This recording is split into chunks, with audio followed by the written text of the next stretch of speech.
In this tutorial, we're going to be looking at the various selection tools and helping us build one composition using many different photos. So you're going to need to have multiple photos open at the top of your screen. Right now I have a picture of some sand, a scallop shell, and a hippo.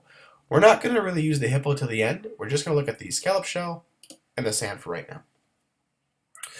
So we're going to start this process with the scallop shell. Now the scallop shell has a white background around it, and if you were to put this whole picture onto the sand, you would have the white background standing out and it would look ugly and you wouldn't want that. We just want to select the shell. So what you're going to do is you're going to go over to the left hand side and you're going to select the quick selection tool. Quick selection tool automatically locks on to what it believes to be the same selection. And in this case, because there's a white background, it makes it really easy to lock on.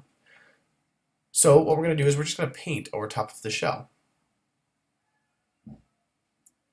And notice how it's just clinging itself to the image. And I just let go, done. The whole shell is selected. Now sometimes you accidentally, maybe you select something that you don't want. So say I selected that piece right there. Now we don't want that white piece. So there is a way to get rid of it.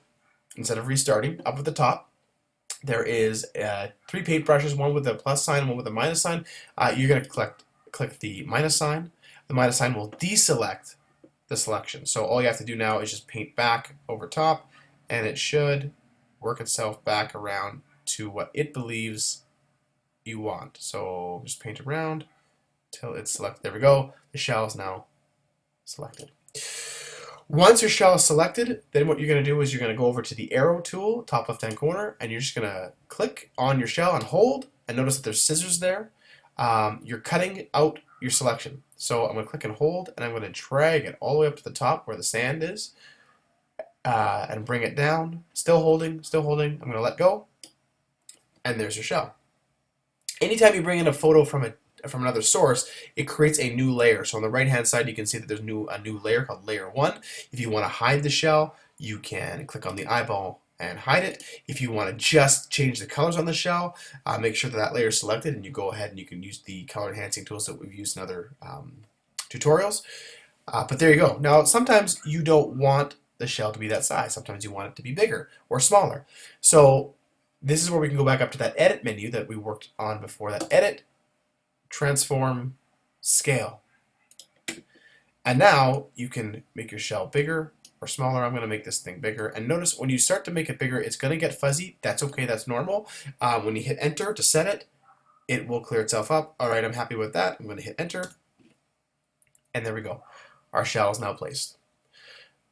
Now I did talk about the hippo briefly at the beginning of this tutorial. There's another way to go about selecting tools, selecting things and duplicating them. So what we're going to do is we're going to go back to the left hand side. We're going to pick the quick selection tool, and I'm going to select my hippo. Now again, in this tutorial I'm not going to be fussy with if I select something, some trees or something random. I'm just going to make sure that the hippo is somewhat selected. Something like that. Notice I got a little bit of the water. That's okay. My hippo is selected. Then what you guys are going to do is you guys are going to hold Control C, then Control V. We're going to copy it, and then we're going to paste it. So Control C copies it, Control V pastes it. So let's do that.